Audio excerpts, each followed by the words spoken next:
जी हाँ दोस्तों, मेरा नाम हुआ मनोज और आप लोग देख रहे हैं तबाही जंक्शन। दोस्तों, मेरे चैनल से जुड़ने के लिए आप सभी तमाम श्रोता को बहुत बहुत धन्यवाद। चलिए दोस्तों, वीडियो को स्टार्ट करते हैं। जी हाँ दोस्तों, बात करते हैं खेसारी जी का न्यू सॉन्ग आ चुका है।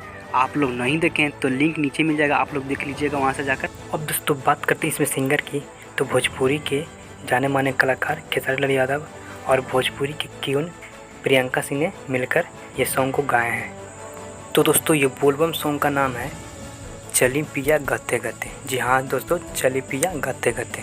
अब बात करें दोस्तों कि इसमें गीत दिए आज़ाद सिंह और संगीत दिए आर्या शर्मा। तो बात करते हैं दोस्तों वीडियो डायरेक्टर की, तो पवन पाल यहाँ पे इसके वीडियो डायरेक्टर हैं।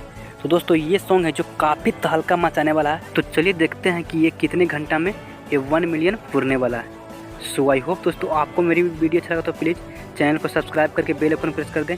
और हाँ दोस्तों, लाइक शेयर तो बनता ही है, क्योंकि आपको भोजपुरी इंडस्ट्री से डेली अपडेट मिलता रहेगा। तो चलिए करते हैं वीडियो को and. Thanks for watching this video.